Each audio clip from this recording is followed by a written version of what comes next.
Right, आज का topic शुरू करते हैं। राइट, लास्ट क्लास में हमने क्या किया था, यहाँ पे जनरल प्रॉपर्टीज के बारे में बात किया था। ठीक है, कुछ catalytic property, right, interstitial states के बारे में हमने यहाँ पे बात किया था, फॉर्मेशन ऑफ इंटरस्टिशियल कंपाउंड्स के बारे में। ठीक है, उसके बाद हमने यहाँ पे शुरू करना है which is formation of alloy. Formation of, right, formation of alloys. अब अलॉय क्या होते हैं हमारे, राइट, अगर हम अलॉय अलॉय की बात करें तो उसमें चीजें हैं हमारी, राइट, हमने पढ़ा है कि मिक्सचर होता है। राइट, अगर हम प्योर गोल्ड का यूज नहीं करते हैं, उसके अंदर हम क्या करते हैं, कॉपर का यूज करते हैं। वाई? बिकॉज उसकी वजह से क्या होता है हमारे पास, उसकी स्ट्रेंथ बढ़ जाती है। तो अलॉय का हम यूज करते हैं, आपने देखा होगा, है ना। बहुत सारे लोग गाड़ियों में भी अलॉय डलवाते हैं, जिससे अलग अलग चीजों की, राइट। तो बहुत सारी चीजें हैं जो हम यूज करते हैं, जैसे ब्रास का हम यूज करते हैं। दे ऑल आर अलॉयज, जिसकी वजह से जो एक पर्टिकुलर मेटल है उसकी प्रॉपर्टीज को हम थोड़ा सा एनहांस कर रहे हैं, इसके लिए हम यूज करते हैं अलॉयज का। ठीक है, और ट्रांजिशन मेटल्स जो हैं they form number of alloys, they form number of alloy, बहुत सारे अलॉयज बनाते हैं। ठीक है, और उनके अंदर क्या होते हैं, मतलब अलॉय की बनाया था कि उसकी प्रॉपर्टीज को हम एनहांस कर सके। They are hard, malleable, ductile, they have high melting points, और उनपे जैसे ही करोजन होता है या उनका ऑक्सीडेशन होता है वो भी वहां पे नहीं होता है। राइट, क्लियर हो गया जी।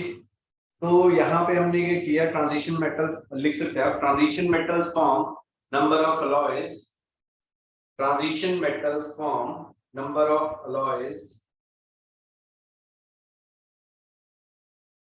transition metals form a number of alloys, they are hard, they are hard, have high melting points, have high melting points, and are more resistant. They are high, they are such alloys are hard, have high melting points, high melting points, and are more resistant to corrosion, more resistant to corrosion than the pure metal. Right, अलग अलग alloys हैं, मैं उनकी photo भेज दूंगा आपके group में, वहां पे आप सारे लिख सकते हो कहां कहां पे क्या चीजें यूज हो रही हैं। राइट, तो इसके ऊपर हो गया। उसके बाद लिखिए exceptional properties of, exceptional properties of zinc. अब जिंक जो था हमने बोला था कि they are not regarded as transition elements. Why? Because they have fully filled d orbital in their ground state. ठीक है, zinc, cadmium, mercury, they are not regarded as transition element because they have fully filled d orbital in their ground state और any of its oxidation state. Right, ये question बार बार हम बोल रहे हैं, बार बार मैं बुलवा रहा हूं, क्यों? ताकि आपको चीजें याद रहेंगी, क्वेश्चन आते हैं, जनरली पूछे जाते हैं। राइट, अब क्या हो सकता है, प्रोबेबल रीजन क्या हो सकता है कि अलग प्रॉपर्टीज दिखा रहे हैं। जिंक के फुलफिल्ड d ऑर्बिटल्स हैं, they have less number of unpaired electron. Right, तो मेनली जो होने वाला है डायरेक्टली और इनडायरेक्टली वो भी किससे होएगा, हमारा इलेक्ट्रॉनिक कॉन्फ़िगरेशन से, मतलब उसकी d10 कॉन्फ़िगरेशन की वजह से। राइट, तो फर्स्ट पॉइंट लिखिए यहाँ पे, the atomic radii and ionization enthalpy, the atomic radii and ionization enthalpy, IE लिख लीजिएगा, atomic radii and ionization enthalpies are higher as compared to rest of the members, as compared to rest of the members।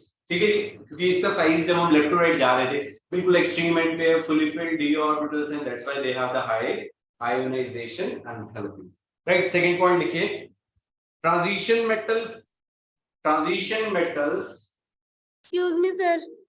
हाँ जी बेटा। Sir ये repeat करना first वाला point. The atomic radii and ionization enthalpies are higher as compared to rest of the members, as compared to rest of the members। Fine.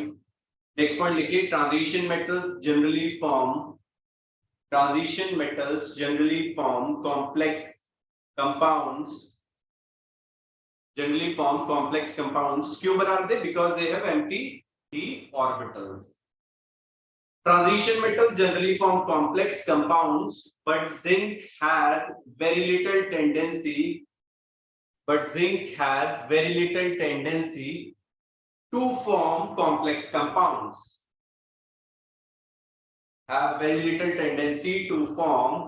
compounds. Right? क्यों complex कम tendency होती है इसकी complex compounds बनाने की? क्यों tendency है इसकी complex compound, less complex compounds बनाने की? Because they have fully filled d orbital. मैंने अभी बोला था कि बाकी क्यों बना रहे हैं? Because they have empty d orbital. यहाँ पे क्या हो गया? फुली फिल्ड हो गया. इसी वजह से टेंडेंसी जो है इसकी कम हो जाती है. थर्ड पॉइंट लिखिए, compounds of zinc are white. Compounds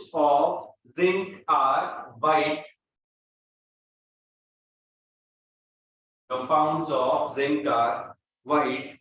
While those of other members are colored.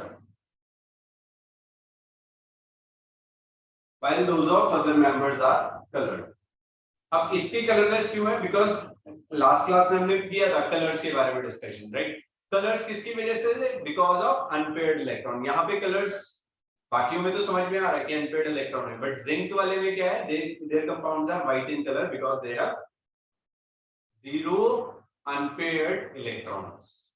ठीक है, उसके अंदर कोई भी अनपेयर्ड इलेक्ट्रॉन नहीं है, सब पेयर्ड है, इसी वजह से. नेक्स्ट लिखिए, next point, zinc Zn+2 ion is diamagnetic in its compound. Zn+2 ion is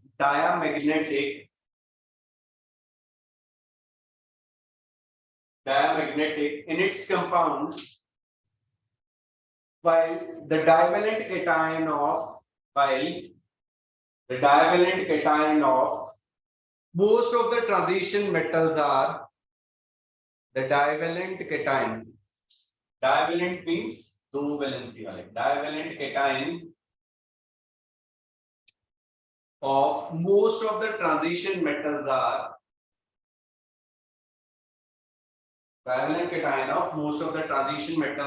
paramagnetic in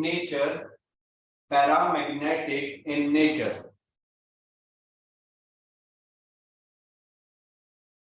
Next point लिखिए, zinc does not show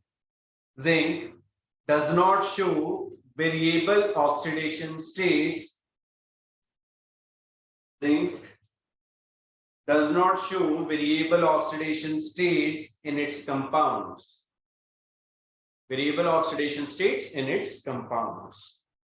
Right? तो ये हो गया भैया हमारा exceptional behavior of zinc. Fine. Next अब हम बात करेंगे oxides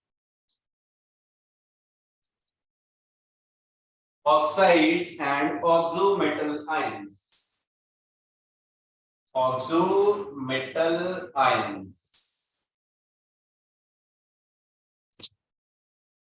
oxides and oxometal ions.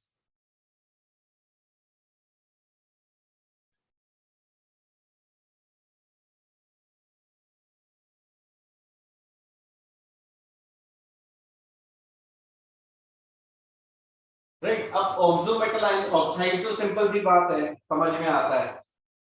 Metal generally form oxides है ना, जैसे लिथियम हो गया, सोडियम, पोटेशियम, रुबिडियम, कैल्शियम, है ना, Fe2O3, मतलब आयरन भी सब ऑक्साइड्स बनाता है. ये ऑक्सोमेटल आयंस क्या हो गए?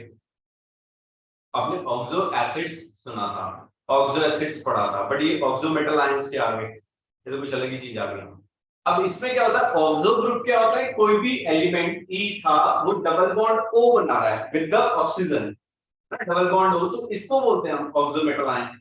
कोई भी एलिमेंट E था, सपोज करो यहाँ पे हमने M लिख लिया, ये मेटल था, राइट, इसने डबल बॉन्ड O बनाया. जैसे अगर हम H2SO4 की बात करते हैं, H2SO4 क्या है? ऑक्सो एसिड है. किसका? सल्फर का. Oxo acid of sulphur. तो यहाँ पे क्या होता है, इसका स्ट्रक्चर अगर आप देखोगे तो कुछ ऐसा बना होता था, राइट, कुछ ऐसा बना होता था। यहाँ पे हमने ये किया, दो डबल बॉन्ड दो लगाए, तो मतलब this is an oxo group. इसके अंदर भी ऑक्सो ग्रुप लगा दिया और ऑक्सो मेटल आयंस बनेंगे, हम उनके बारे में पढ़ेंगे।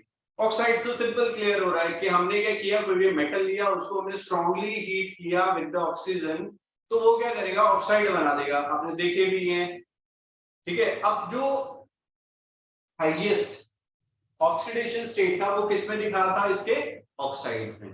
इफ यू रिमेंबर, हमने वहां पे अलग अलग, मैंने आपको ट्रेंड्स इन ऑक्साइड्स के बारे में बात किया था।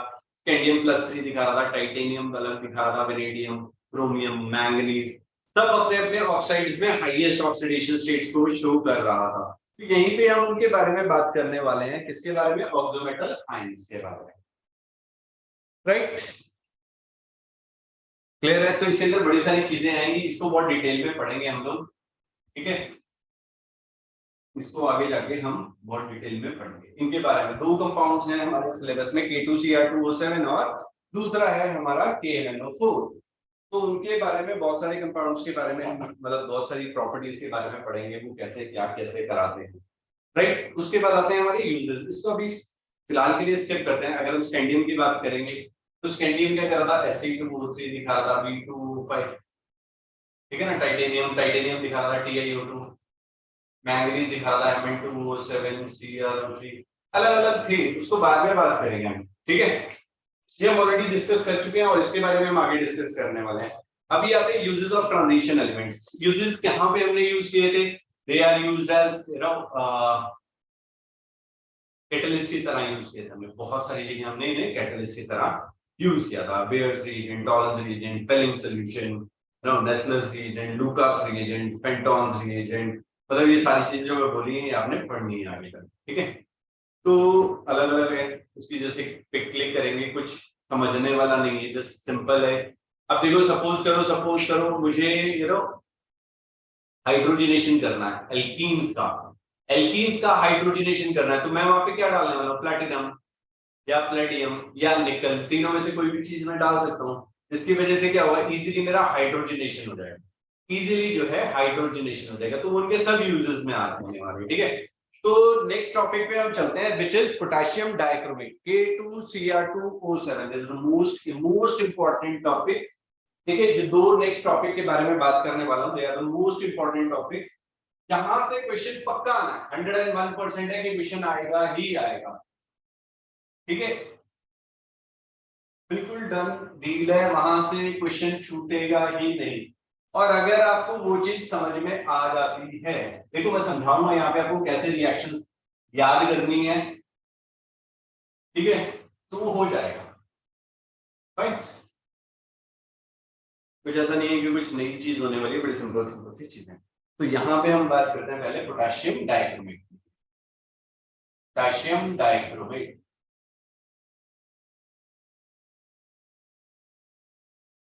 Potassium dichromate K2Cr2O7।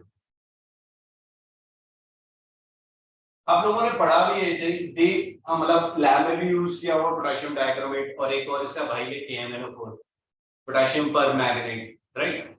ये क्या करते हैं, they are strong oxidising agent, they are strong oxidising agent. ये क्या करते हैं हमारे, अब देखो लास्ट क्लास में, इफ यू रिमेंबर, सिंपल सी कहानी समझते हैं। यहाँ पे भी इसका ऑक्सीडेशन स्टेट निकालता हूं, it comes to be +6। Chromium का ऑक्सीडेशन स्टेट +6 था, और मैंने बताया था लास्ट क्लास में, लास्ट लेक्चर में, कि भैया क्रोमियम जो हाईएस्ट ऑक्सीडेशन स्टेट है, वो लाइटर एलिमेंट्स नहीं शो करते हैं। हाईएस्ट ऑक्सीडेशन स्टेट कौन दिखाता है, हाईएस्ट ऑक्सीडेशन स्टेट्स कौन दिखा रहे हैं, heavier members.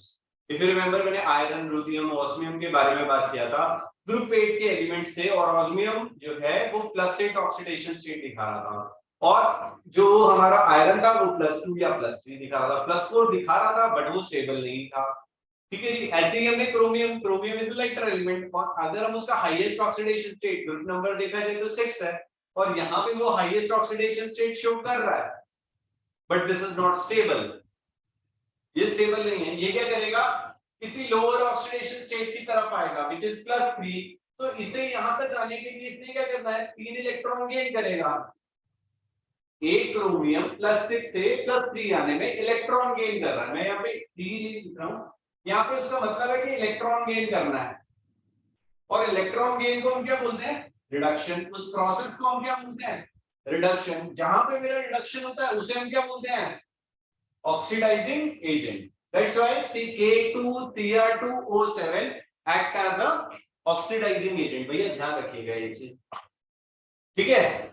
K2Cr2O7 potassium dichromate, इसकी प्रिपरेशन तो वही होने वाली है, सिंपल सी है प्रिपरेशन, कोई बहुत बड़ा काम नहीं है। बट K2Cr2O7 उसको समझे कि वो ऑक्सीडाइजिंग एजेंट क्यों है, बिकॉज उसका ऑक्सीडेशन स्टेट +6 है। अभी मैंने बोला कि लाइटर एलिमेंट्स के लिए हायर ऑक्सीडेशन स्टेट स्टेबल नहीं है, तो लाइटर एलिमेंट्स क्या करेंगे? वो यूज करेंगे, वो क्या करेंगे? अपनी हायर ऑक्सीडेशन स्टेट से लोअर ऑक्सीडेशन स्टेट पे आएंगे। तो +6 से सपोज वो +3 पे आ रहा है bye gaining electron, bye gaining electron. अगर गेन ऑफ इलेक्ट्रॉन हुआ तो मतलब रिडक्शन हुआ, और जहां पे रिडक्शन होता है उसे हम क्या बोलते हैं भैया? It is an oxidising agent. It is an oxidising agent.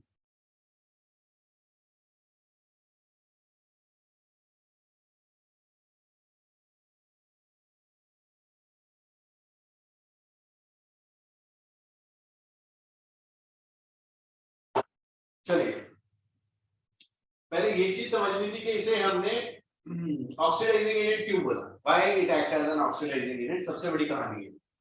ये चीज समझ में आती है? सभी को क्लियर है जी भाइयों बहनों?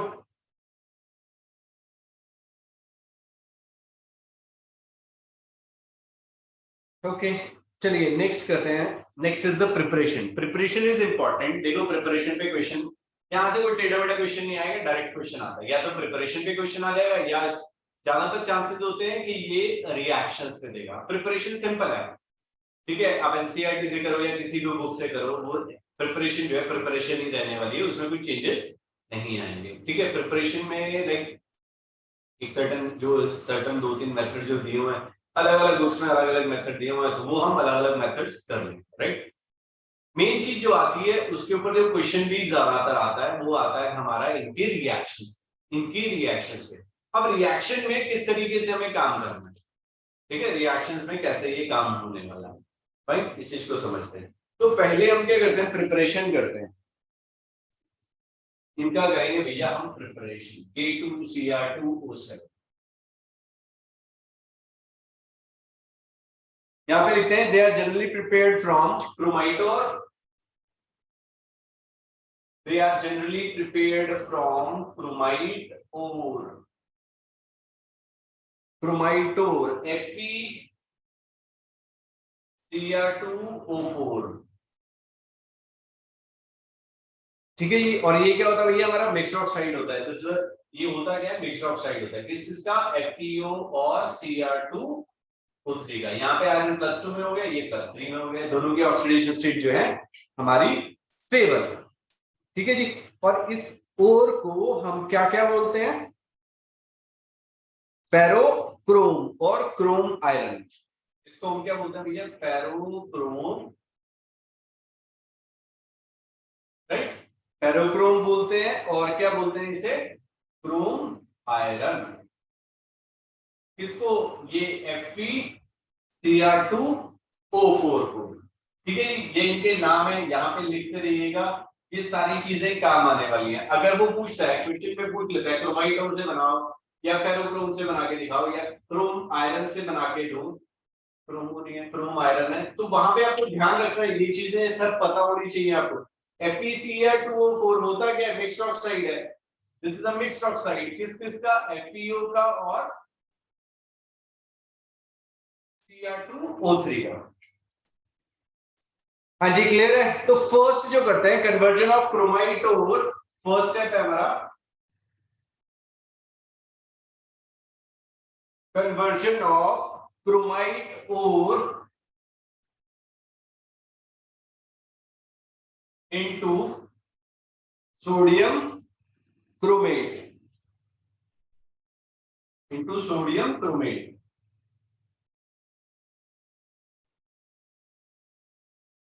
भाई साहब रट्टा मार लीजिए वैसे। क्या होएगा जी इसके अंदर? 4Fe Cr2O4, इसका हमने रिएक्शन करा दिया बेस के साथ 16 NaOH plus 7O2 from air, और ये हमारा कन्वर्ट हो गया फ्यूज टू 8Na2Cr4 में प्लस 2Fe2O3 प्लस 8H2O में। ये हो गया जी हमारा। ठीक है जी, क्या किया हमने, क्रोमाइट और था उसको फ्यूज्ड सोडियम हाइड्रोक्साइड के साथ हीट कर दिया in the presence of air. ठीक है जी, और वो हमारा कन्वर्ट हो गया किसमें, सोडियम क्रोमेट में, Fe2O3 में और वाटर में। This is sodium chromate. Second point में हमने क्या किया, conversion of sodium chromate into sodium dichromate.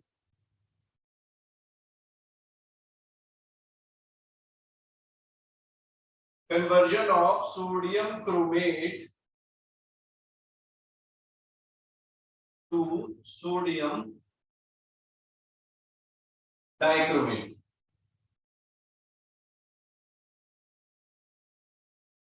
Conversion of sodium chromate to sodium dichromate.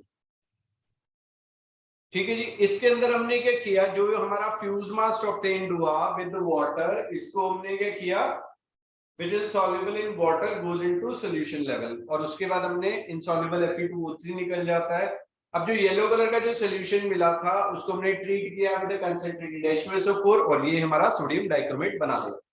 Reaction लिख देते हैं, 2Na2CrO4 plus H2SO4, this will give us Na2Cr2O7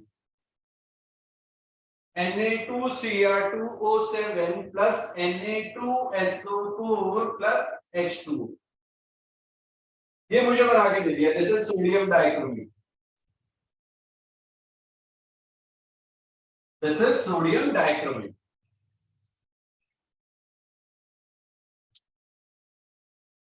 right. और इसके बाद जब हमने इसे क्रिस्टलाइज किया, सोडियम सल्फेट हमारा बाहर क्रिस्टलाइज हो जाएगा और ये मिल जाएगा हमें सोडियम डाइक्रोमेट। अब सोडियम क्रोमाइट में, डाइक्रोमेट में हम क्या करेंगे, पोटेशियम डाइक्रोमेट में कन्वर्ट करेंगे इसे। थर्ड पॉइंट है conversion of sodium dichromate to potassium dichromate. Conversion of sodium dichromate to potassium dichromate,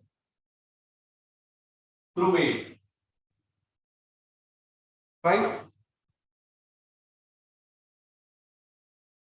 Na2Cr2O7, इसका हमने KCl के साथ, 2KCl के साथ रिएक्शन किया, ये बना के दे रहा है हमें 2NaCl plus K2Cr2O7 potassium dichromate.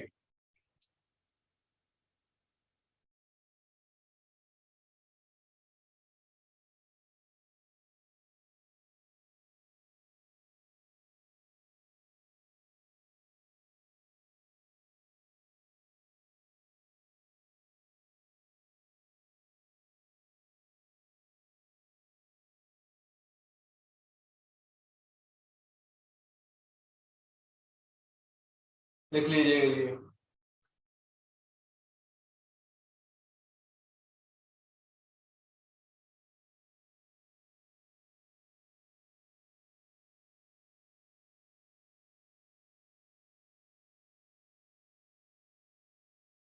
ठीक है जी। Potassium dichromate to potassium dichromate, ये रिएक्शंस होगी, दिस इज द प्रिपरेशन।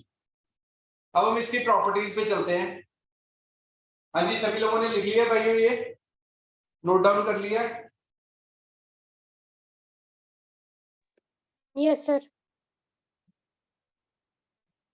चलो जी, सर ये रिएक्शंस निकल कैसे रहे हैं सर? रट्टा मारना यार, प्रोसेस है।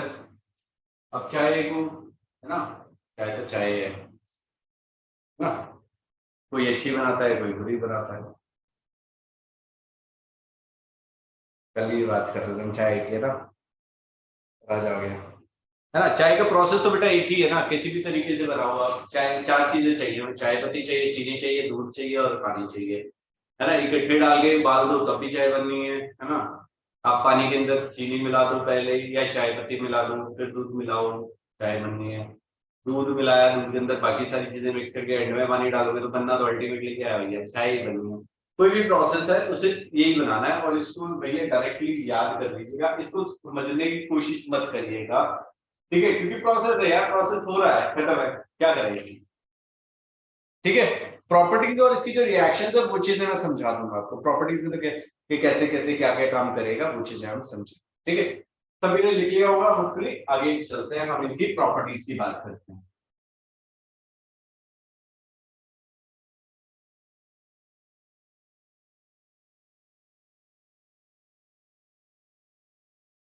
चलिए प्रॉपर्टीज लिखिए जरा इसकी, पोटेशियम डाइक्रोमेट की प्रॉपर्टीज। फर्स्ट लिखिए फिजिकल प्रॉपर्टी। लैब में शायद आपने देखा भी होगा पोटेशियम डाइक्रोमेट। लिखिए it form orange red crystals, it form orange red crystals which melts at 669 Kelvin, which melts at 669 Kelvin. It is moderately soluble in cold water. It forms orange red crystals which melts at 669 Kelvin. It is moderately soluble in cold water. Moderately soluble in cold water, but freely soluble in hot water. But freely soluble in hot water.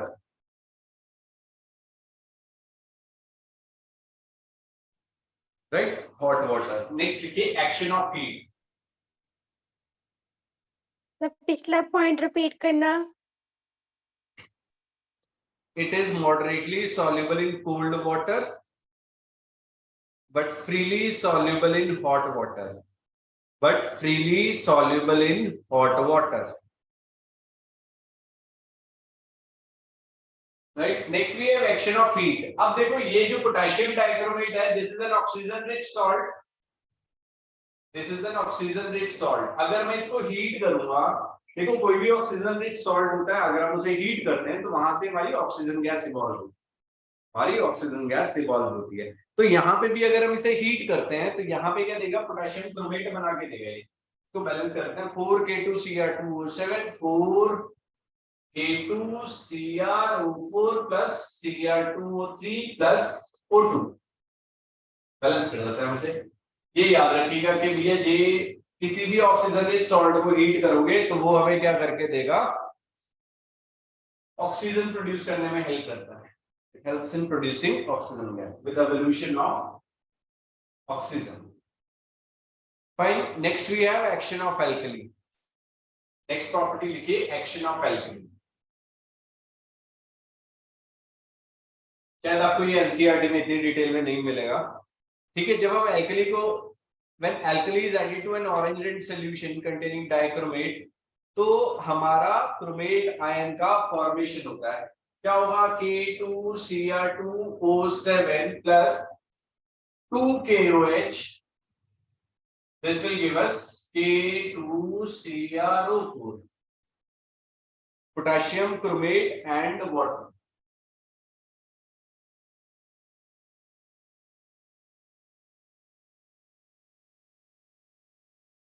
Balance हो गया। और अगर हम इसको फिर से ये वाला जो पोटेशियम क्रोमेट था, इसको अगर मैं एसिड के साथ रिएक्शन कर दूं तो वापस मुझे पोटेशियम डाइक्रोमेट दे देगा। 2K2Cr4 प्लस H2SO4, ये वापस से मुझे क्या दे देगा, K2Cr2O7 plus K2SO4 plus water. ये बना के दे देगा मुझे, बैलेंस है। ठीक है जी, एसिड का हमने एल्कली के साथ, सॉरी पोटेशियम डाइक्रोमेट का किसी बेस या एल्कली के साथ रिएक्शन किया तो ये मुझे बना के दे रहा है। ठीक है, क्रोमेट बना के देगा। पोटेशियम क्रोमेट का हमने H2SO4 एसिड के साथ रिएक्शन किया तो पोटेशियम डाइक्रोमेट हमें वापस मिल जाएगा एंड सॉल्ट एंड वाटर हमें मिल गया। ठीक है जी, अब क्या हुआ ये चीज समझ में आई कि भैया 2CrO4 - 2 अगर मैं यहाँ पे H+ मिक्स कर दूं तो ये किसमें कन्वर्ट हो जाएगा, HACr2O7 - 2।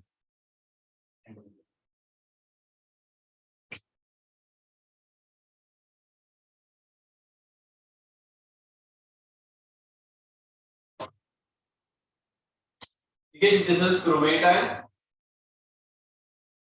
और ये येलो कलर का होता है, ये डाइक्रोमेट आयन, ये हमारा ऑरेंज कलर का होता है, रेड ऑरेंज कलर का।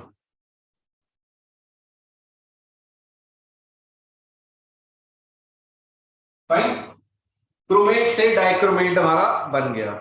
इसको बैलेंस कर लेते हैं, यहाँ पे 2H+ आ जाएगा, बस बैलेंस हो गया। भाई डाइक्रोमेट आयन जो है क्रोमेट आयन में कन्वर्ट हो रहा है या क्रोमेट आयन डाइक्रोमेट में कन्वर्ट हो रहे हैं। ठीक है जी, next we have action of concentrated sulphuric acid. सारे रिएक्शंस लिखते रहिएगा। ग्रामीण पार्ट है ये।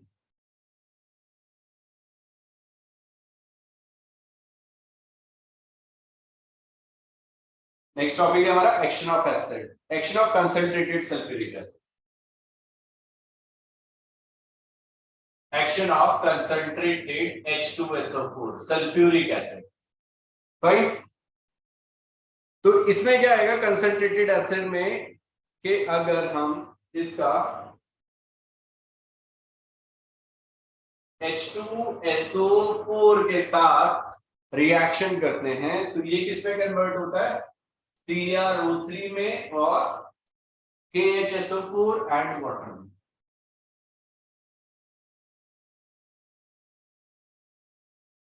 ठीक है जी, 2H2SO4 यहाँ पे हमने डाल दिया भैया कंसंट्रेटेड, तो ये किसमें कन्वर्ट हो गया, CrO3 के अंदर। भाई क्रोमिक एनहाइड्राइड, अब हम इसे हीट कर देते हैं। ठीक है ना, कंसंट्रेटेड हीट के, कंसंट्रेटेड एसिड के साथ उसे हीट भी कर देते हैं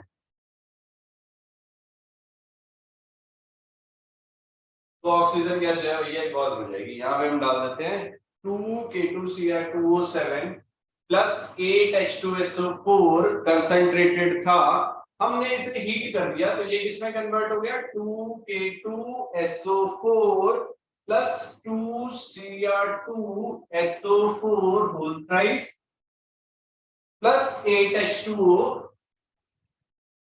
प्लस 3O2, इसमें कन्वर्ट हो गया। ऑक्सीजन गैस जो थी वो इवॉल्व हो गई। ठीक है जी, एक्शन ऑफ कंसंट्रेटेड एसिड उसके साथ किया तो CrO3 क्रोमिक एनहाइड्राइड मिल गया और हमने यहाँ पे क्या किया, पोटेशियम डाइक्रोमेट का कंसंट्रेटेड H2SO4 के साथ रिएक्शन किया और उसे हीट कर दिया तो क्या हो रहा है, साथ में K2SO4 तो बन ही रहा है और वहां पे ऑक्सीजन गैस इवॉल्व हो गई। क्लियर है, बस ये चीजें थी हमारी कुछ नमिंग वाली। अब हम बात करेंगे इनकी ऑक्सीडाइजिंग प्रॉपर्टीज के बारे में। ऑक्सीडाइजिंग प्रॉपर्टीज, ये वाले पार्ट से ज्यादातर क्वेश्चन जो है हमारे आएंगे।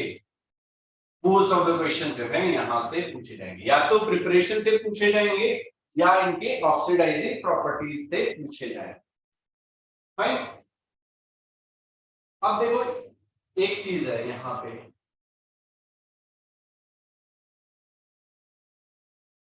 अब देखो सपोज करो मैं चाय बना रहा हूं ना, तो मेरा चाय बनाने का तरीका एक ही है। अगर अभिलाषा चाय बनाए तो क्या होएगा, वही 4 चीजें ही डलने वाली हैं, हो सकता है कुछ 1-2 चीजें और डाल दें। ठीक है, अगर तनवीर चाय बनाए या मनी चाय बनाए तो है तो वही प्रोसेस, तो वही है ना। ठीक है जी, तो ऐसे ही कोई भी ऑक्सीडाइजिंग एजेंट है ना, आप उसका ऑक्सीडेशन करोगे किसी भी चीज, मतलब कोई भी सब्सटेंस है उसको मैंने ऑक्सीडाइज किया अब मैं कोई भी ऑक्सीडाइजिंग एजेंट यूज कर रहा हूँ, सपोज करो मैं यहाँ पे अलग अलग ऑक्सीडाइजिंग एजेंट यूज करता हूँ, K2Cr2O7, KMnO4, O3, H2SO4, HNO3, halogen, NaOH, इनमें से कोई भी ऑक्सीडाइजिंग एजेंट मैं यूज करता हूँ,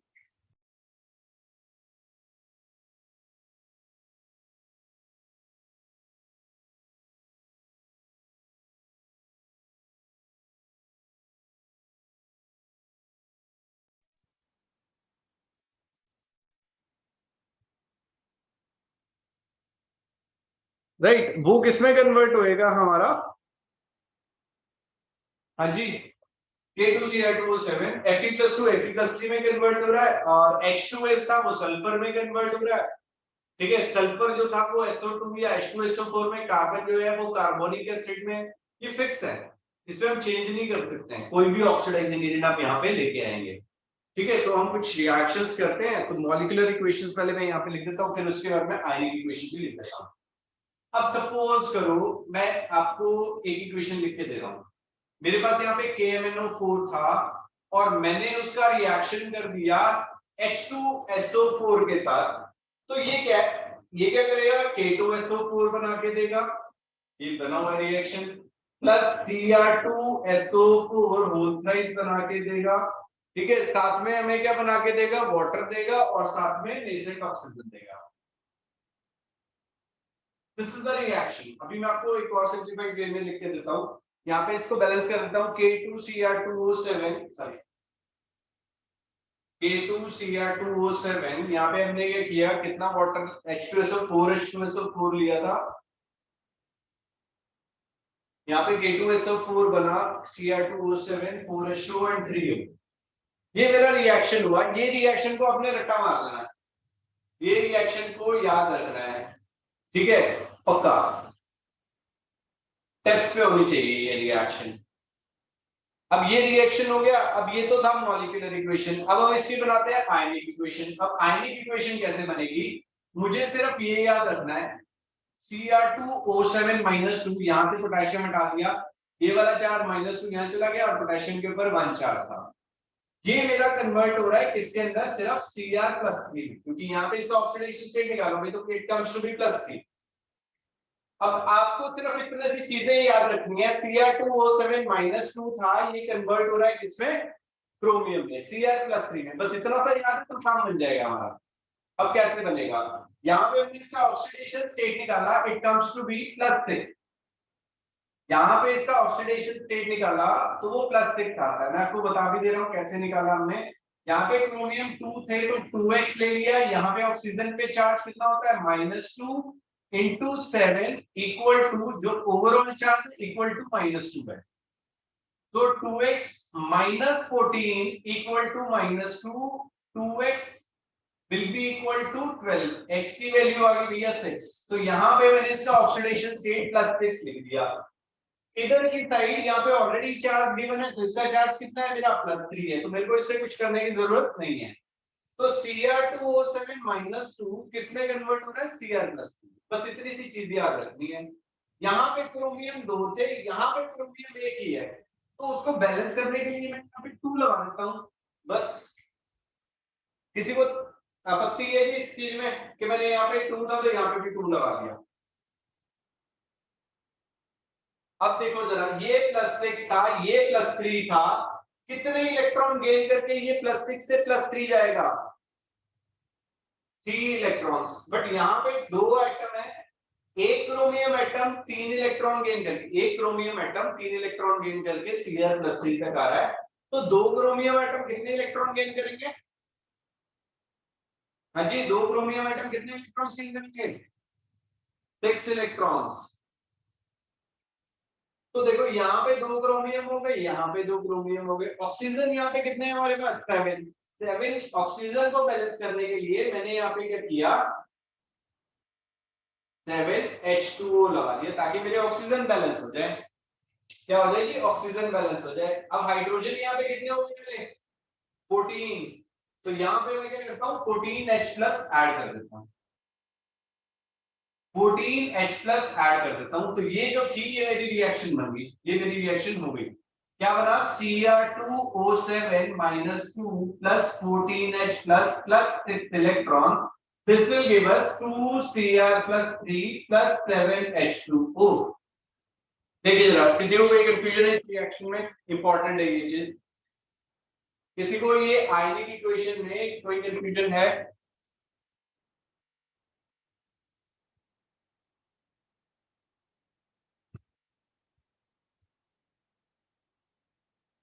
नो सर। ओके, ये मेरी मॉलिक्यूलर इक्वेशन थी और ये होगी भैया आयनिक। ये बहुत इंपॉर्टेंट है, ये इंपॉर्टेंट है, वेरी वेरी वेरी इंपॉर्टेंट। ठीक है जी, हमने क्रोमियम 2 थे यहाँ पे, इसने 6 इलेक्ट्रॉन गेन करे, 2Cr प्लस 3 तक गया, प्लस 6 से प्लस 3 गया। एक एटम ने 3 इलेक्ट्रॉन गेन करके प्लस 3 तक जाना था, यहाँ पे 2 क्रोमियम थे तो 6 इलेक्ट्रॉन गेन करके पहुंच गया।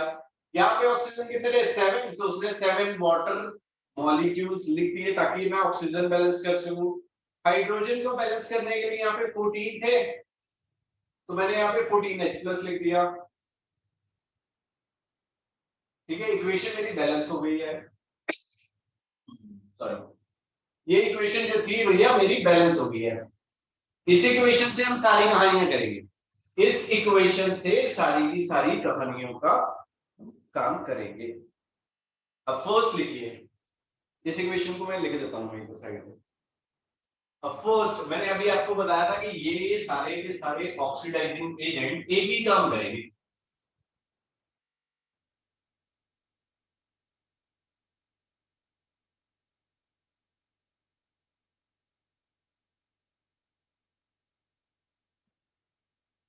ये मैंने लॉक कर दिया मैंने।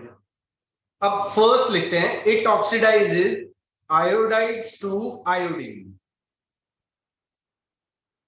It oxidizes iodides to iodine। मतलब क्या हुआ? आयोडाइड जो था वो कन्वर्ट हो रहा भैया मेरा आयोडीन में। हाँ जी, किसी को कंफ्यूजन है जी इसमें? मेरे को सिर्फ इतनी सी रिएक्शन ही पता है, इससे ज्यादा पता ही कुछ नहीं। अगर आपको ये पता लग जाए कि क्या कर क्या रहा है, ये चीजें याद रखनी है। I माइनस था वो I2 में कन्वर्ट होगा। यहाँ पे मैंने डिफरेंट ऑक्सीडाइजिंग एजेंट्स लिखे थे, तो सबने यही काम करना है। अब देखो यहाँ पे इसका ऑक्सीडेशन स्टेट क्या है? -1। यहाँ पे क्या है? 0। ये -1, ये 0। यहाँ पे कितने आयोडीन है? 2। तो मैं यहाँ पे 2i लगा देता हूँ ताकि मेरे नंबर ऑफ एटम्स बराबर हो जाए। ये एक -1 से 0 पे जा रहा है, तो मतलब एक इलेक्ट्रॉन लूज कर रहा है ना? I माइनस से I पे जा रहा है, ये एक इलेक्ट्रॉन लूज कर रहा है। बट यहाँ पे 2 आयोडाइड आयन थे, तो वो कितने इलेक्ट्रॉन गेन करेंगे, कितने लूज करेंगे? 2 इलेक्ट्रॉन। किसी को कंफ्यूजन है जी इसमें भाइयों बहनों?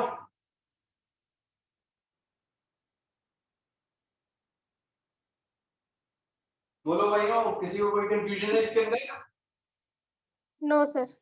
ये इक्वेशन मैंने कैसे बैलेंस करी? I माइनस था, I माइनस से I2 पे जाना था, यहाँ पे इसका ऑक्सीडेशन स्टेट -1 है, क्योंकि जो भी चार्ज है वही मेरा ऑक्सीडेशन स्टेट है। -1 से 0 पे जाना था, यहाँ पे 2 आयोडीन लिखिए, यहाँ पे 2 आयोडीन हो गए। अब मुझे क्या करना है? एक एटम एक इलेक्ट्रॉन लूज कर रहा है, तो 2 एटम के 2 इलेक्ट्रॉन। ये इक्वेशन बन गया। अब दूसरी इक्वेशन ये वाली थी, Cr2O7 -2 plus 14H plus, ये फिक्स है, ये वाली मेरे को हर जगह लगानी है। Plus 6 electron, this will give us 2Cr plus 3 plus 7H2O। इन दोनों को ऐड कर दो। अब इलेक्ट्रॉन को ऐड, इन दोनों इक्वेशन को जब ऐड, मेरे को इलेक्ट्रॉन बराबर होने चाहिए। यहाँ पे 6 है तो यहाँ पे भी 6 करने हैं, तो इस इक्वेशन को मैं 3 से मल्टीप्लाई करके ऐड कर देता हूं। 3 2 का कितना होता है? 6i minus plus Cr2O7 -2 plus 14H plus. अब यहाँ पे 6 इलेक्ट्रॉन हो गए और यहाँ पे भी 6 हो गए, तो ये दोनों कैंसिल आउट हो गए, उसे मैंने छोड़ दिया। ये किसमें कन्वर्ट हुआ? 3i2 में। Electron cancel plus 2Cr plus 3 plus 7H2O। ये मेरी जो डिजायर्ड इक्वेशन थी मुझे मिल गई। आयोडाइड आयन जो था वो आयोडीन में कन्वर्ट हो गया। ये वाली इक्वेशन मैंने बता दी, ये वाली सिर्फ निकाल दिया। अगर आप भूल भी जाते हो तो मैंने भी आपको तरीका बताया कि पूरी इक्वेशन कैसे निकालनी है। 6i minus plus 3r2O7 plus 14H plus 3i2 plus 2Cr plus 3 plus 7H2O। That's it, answer आ गया हमारा ये। हाँ जी, क्लियर है जी? ये किसी को कंफ्यूजन है जी इसमें? No sir. ठीक है जी। अब दूसरा करेंगे हम। यहाँ पे दूसरा इक्वेशन है, it oxidizes ferrous salt to ferric salt. अब फेरस सॉल्ट क्या होता है, मैंने बताया था आपको। लोअर ऑक्सीडेशन स्टेट के लिए हम यूज करते हैं, हायर के लिए एक आयरन। दो ही ऑक्सीडेशन स्टेट दिखाता है, फेरस +2 और +3। तो मेरे को करना क्या है, +2 से +3 स्टेट में जाना है। अगर वो +2 से +3 में जा रहा है तो कितने इलेक्ट्रॉन लूज करना है? एक इलेक्ट्रॉन। एक इलेक्ट्रॉन उसने लूज कर दिया, राइट। अब ये वाली इक्वेशन मेरी फिक्स है। क्या रहेगा? Cr2O7 -2 plus 14H plus 6 electron. This will give us 2Cr plus 3 plus 7H2O। दोनों को ऐड कर दो, इलेक्ट्रॉन बराबर कर ले। यहाँ पे 6 है, यहाँ पे 1 है, तो इस इक्वेशन को 6 से मल्टीप्लाई कर दो। क्या हो जाएगा? 6Fe plus 2 plus Cr2O7 -2 plus 14H plus this will give us 6Fe plus 3 plus 2Cr plus 3 plus 7H2O. That's it. जरा एक बार लिख के देखिए अपने आप वापस से, फिर समझ में आएगी चीजें क्या लिख रहे हैं हम।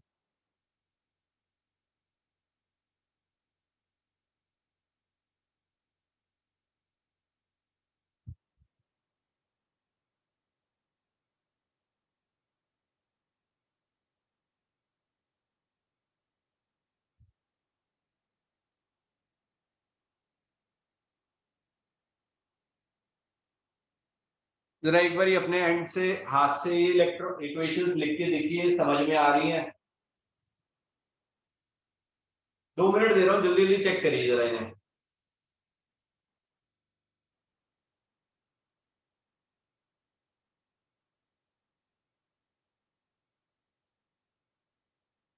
जल्दी जल्दी।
यस सर, आगे समझ।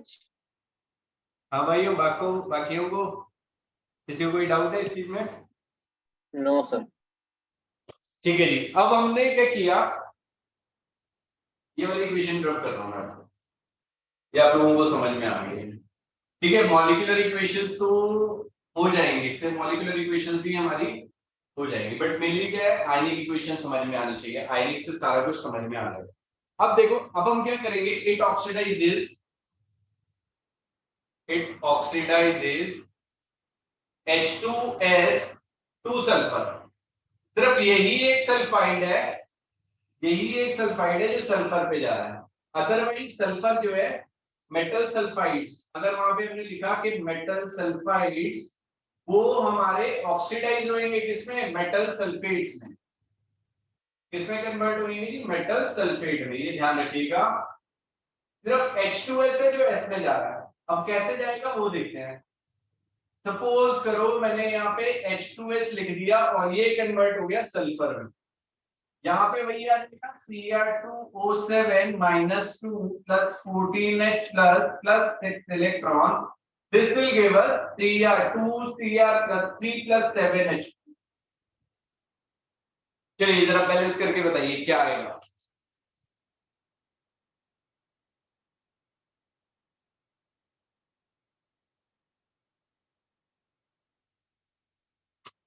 हाँ जी बताइए क्या आएगा।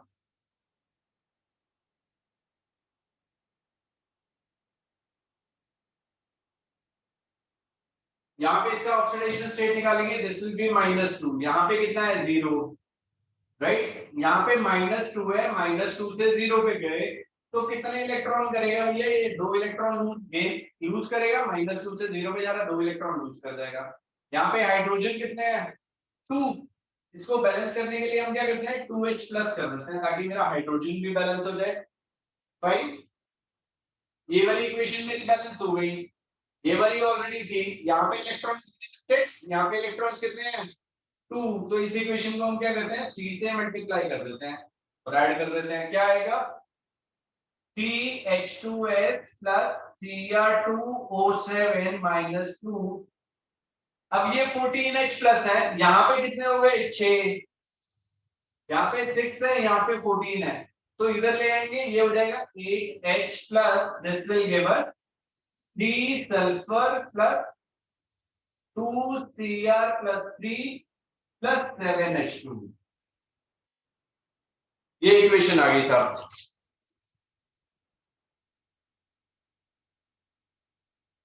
हाँ जी क्लियर है ये।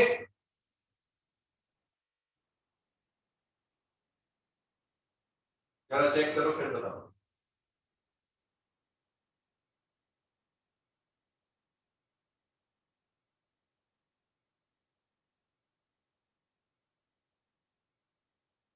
ये इक्वेशन पेपर में आनी ही आनी है, 101% है, चाहे वो ऑब्जेक्टिव है चाहे वो सब्जेक्टिव है।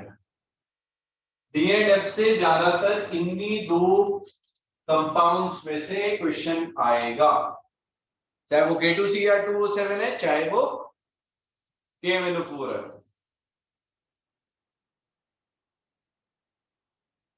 नेक्स्ट है वो it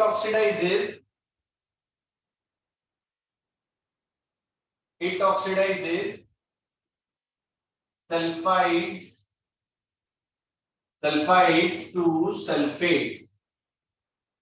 अब सल्फाइड क्या होता है भैया SO3 - 2, ये किसमें कन्वर्ट हो गया SO4 - 2 में, राइट। यहाँ पे बाकी चीजें लिख दीजिए Cr2O7 - 2 + 14H+ + 6 electron, this will give us 2 Cr + 3 + 7H2।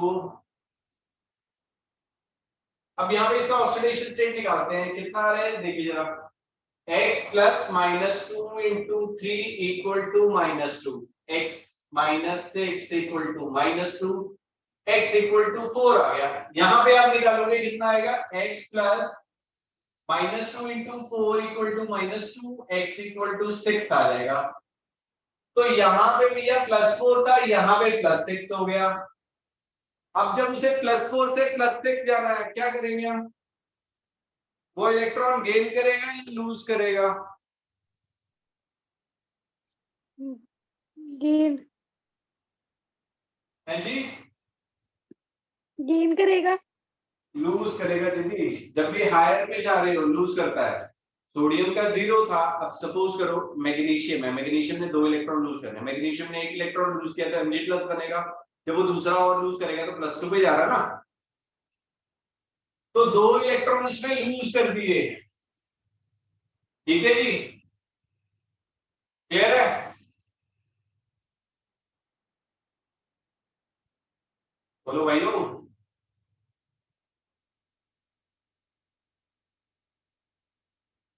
दो इलेक्ट्रॉन लूज कर लिए, यहाँ पे सल्फर एक है, यहाँ पे सल्फर एक है, यहाँ पे ऑक्सीजन 3 है, यहाँ पे ऑक्सीजन 4 है। अब ऑक्सीजन को बैलेंस करने के लिए हमने यहाँ पे किया, वाटर ऐड कर दिया ताकि मेरा ऑक्सीजन बैलेंस हो सके। यहाँ पे 4 हो गए, वहां पे भी 4 हो गए। यहाँ पे हाइड्रोजन कितने हैं, 2, तो मैं यहाँ पे कर देता हूँ 2H प्लस, खत्म, बैलेंस हो गया। अब क्या करेंगे, इस इक्वेशन में इलेक्ट्रॉन्स बराबर करने हैं, तो इस इक्वेशन को मैं 3 से मल्टीप्लाई कर देता हूँ। तो क्या हो जाएगा यहाँ पे 3SO3 माइनस 2, यहाँ पे 3 वाटर थे, यहाँ पे 7 वाटर है, तो ये वाले उठा के इधर ले आएंगे। इसे अभी के लिए फिलहाल के लिए छोड़ देते हैं यहाँ पे, प्लस Cr2O7 माइनस 2 प्लस अब 14H प्लस, यहाँ पे कितना हो गया 6, तो 14 minus 6 8H plus, this will give us 3SO4 minus 2 plus 2Cr plus 3, 7 यहाँ थे 3 यहाँ थे, तो 4 रह गया, 4H2O। ये भैया इक्वेशन मेरी बैलेंस होगी।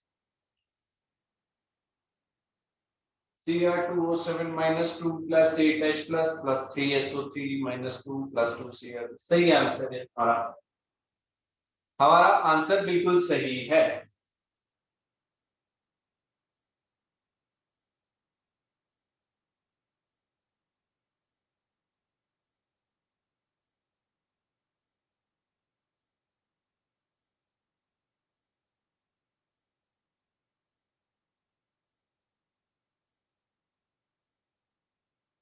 हाँ जी, क्लियर है ये सभी को? चलिए एक मुझे करके दिखाइए। इट ऑक्सीडाइजेस स्टेनस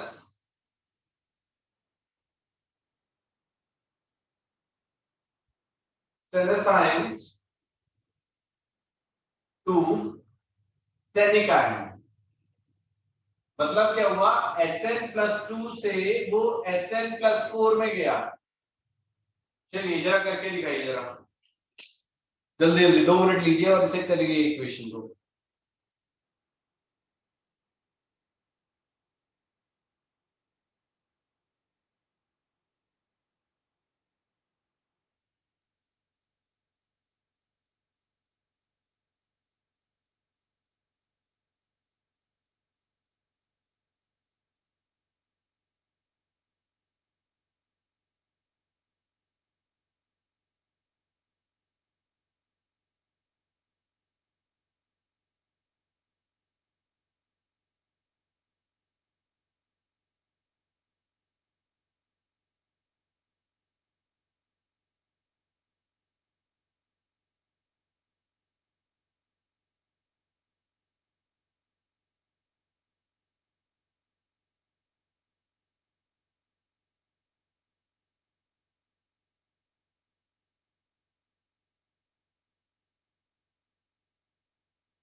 चलिए जल्दी जल्दी ट्राई करिए Sn+2 को Sn+4 में कन्वर्ट करने का।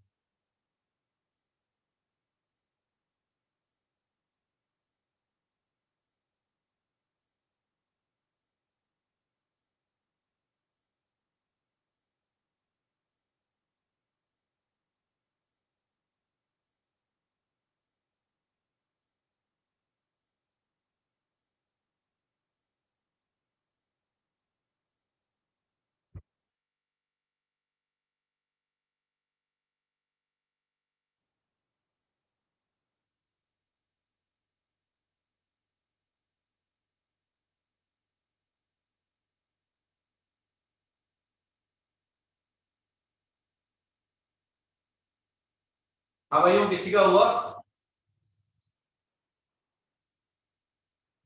बोलो भाइयों बोलो।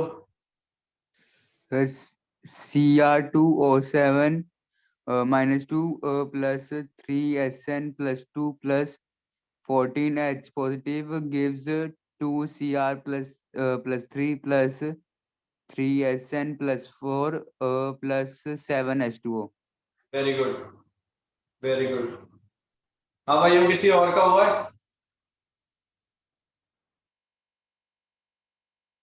नहीं। देखो यहाँ पे इसने 2 इलेक्ट्रॉन लूज कर दिए, Sn+2 से +4 पे गए, 2 इलेक्ट्रॉन लूज करा। तो यहाँ पे आ गया Cr2O7 -2 plus 14H plus 6 electron. This will give us 2Cr plus 3 plus 7H2. just add कर दो, इस इक्वेशन को 3 से मल्टीप्लाई कर दो। क्यों? क्योंकि यहाँ पे हमें इलेक्ट्रॉन्स को बराबर करना था।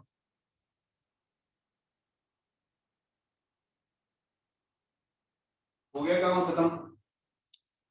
ये 3Sn+2 plus Cr2O7 -2 plus 14H plus, this will give us 3Sn plus 4 plus 2Cr plus 3 plus 7H2.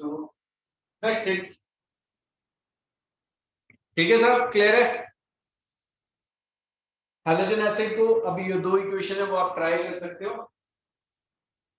It oxidises SO2 to H2SO4, ये आप खुद से ट्राई करिएगा। एक और लिख रहा हूं, इट ऑक्सीडाइजेस, पूरा दे देते हैं वो नहीं होगा। ठीक है जी, ये हो गया, ये वाला आपने ट्राई करना है, oxidises SO2 to H2SO4। Next topic लिखिए हमारा रिड्यूसिंग प्रॉपर्टीज। नेक्स्ट टॉपिक है भैया हमारा रिड्यूसिंग प्रॉपर्टीज। लिखिए जरा रिड्यूसिंग प्रॉपर्टी में।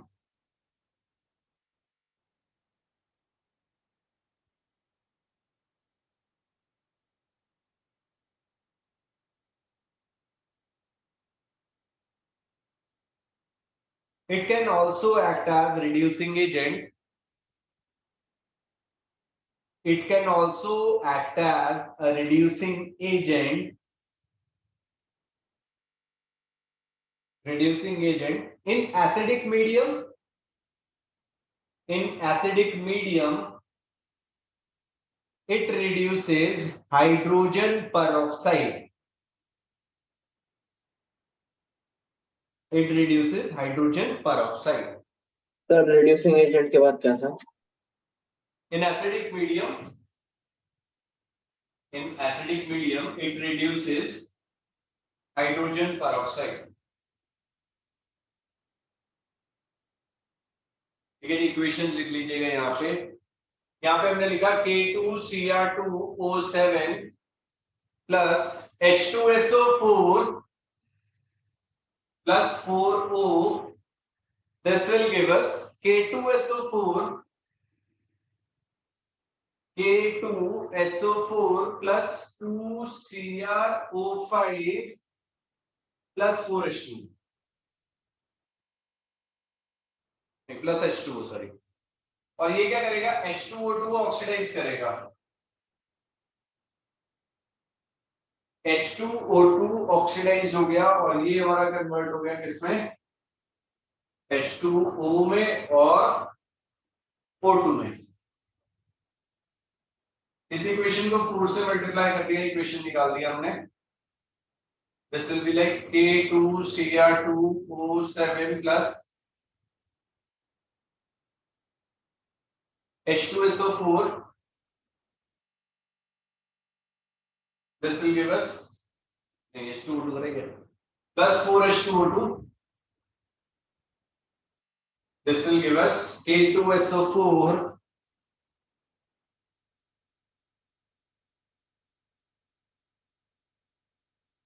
plus 2CrO5 plus 5H2.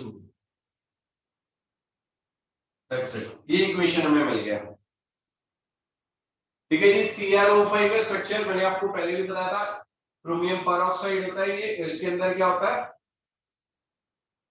Butterfly like structure था और इसका ऑक्सीडेशन स्टेट भैया हमारा +6 आएगा। इसमें इसका ऑक्सीडेशन स्टेट क्या आएगा? +6 आएगा।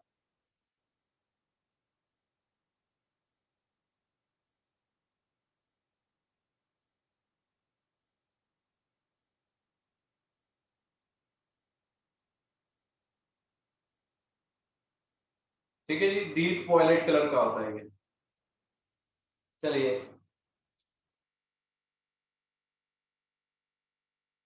नेक्स्ट भी हम chromyl chloride test. Chromyl chloride test आपका लैब में होता है, ठीक है, आपकी इसमें भी होएगा अपना लैब में, मतलब आपकी प्रैक्टिकल फाइल्स में क्रोमाइल क्लोराइड टेस्ट आता है।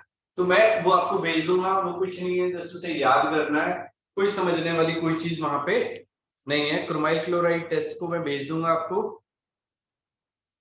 ठीक है जी। नेक्स्ट लिखिए structure of chromate and dichromate ion.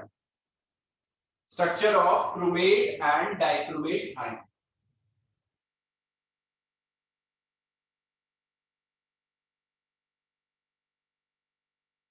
Next topic लिखिए structure of chromate and dichromate.